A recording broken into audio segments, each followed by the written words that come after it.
CCFm 107.5. It's time for Nico Kleynhans, exclusively on Breakfast with Friends. Mr. Nico, thank you so much for joining us in studio once again. It's good to have you here. Thank you. There are certain things I have to do every morning for me to be able to do my work. So I subscribe to a number of journals written by financial journalists. And then I look at what they've been up to the previous 24 hours, what they've picked up on, and whether there's anything there that might be of use to me and to my clients. So yesterday morning, I realized that Anglo Gold Ashanti has released their gold figures for 2025. Now, they've declared that the gold output rose by 16% over the 12-month period. So the first thing I've got to look at is if their output has gone up, how much did their costs go up? Because that tells me the difference. So costs went up by 7%, output went up by 16%. And the next question is, how much dividends are they going to declare? And that's quite simple. That was 100 billion rand is going to be handed out to their shareholders. Wow. Now, who are their shareholders? Well, anybody who's got a pension fund. Okay.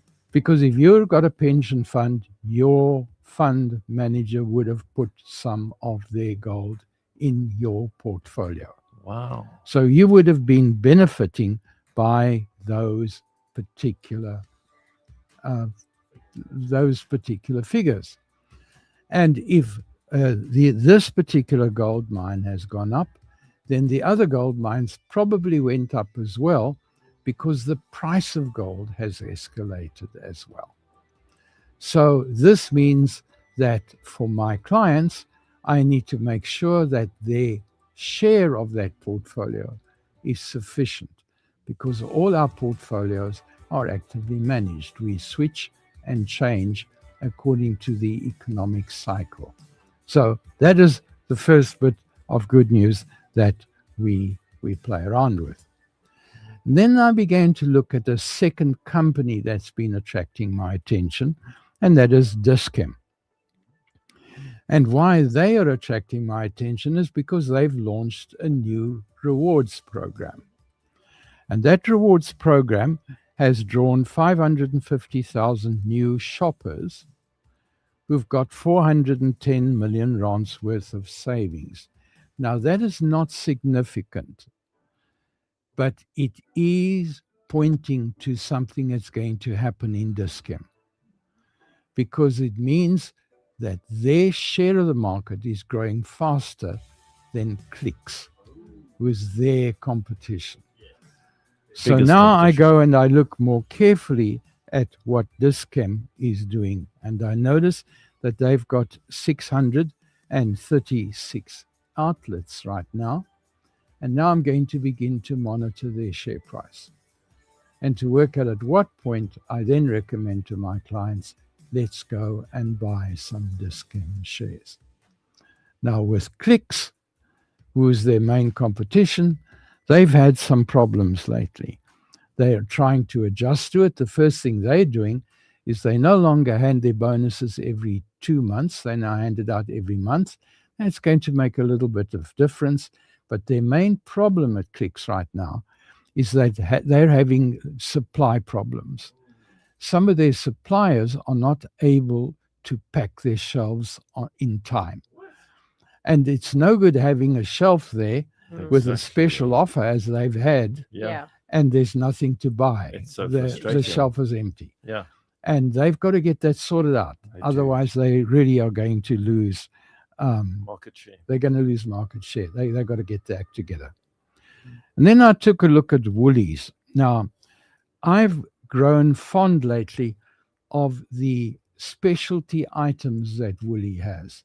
The way they cut their fruit, the way they have almost instant stuff available. Mm.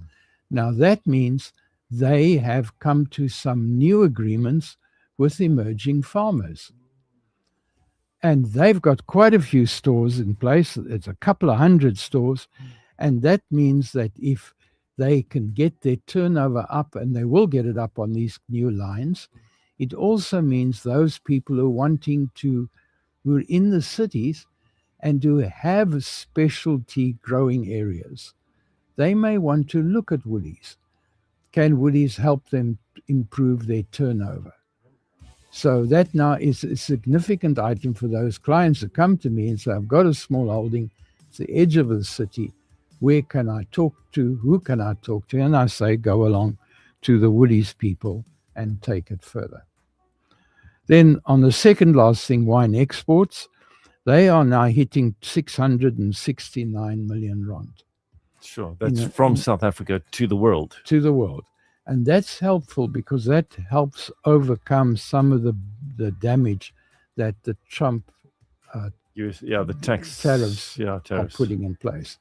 Because if we can then use our wine to recover that in other parts of the world, and which is what we are doing, that's good news for the agriculture and the wine farms, because they have a considerable footprint of people that they're drawing in right now.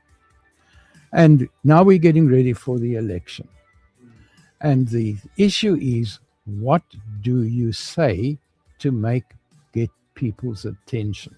Okay. Now, we all know the DA and the ANC, they've been recycling for the past 30 years. And that doesn't work. Yeah, no, it doesn't. So Action South Africa had a bright idea.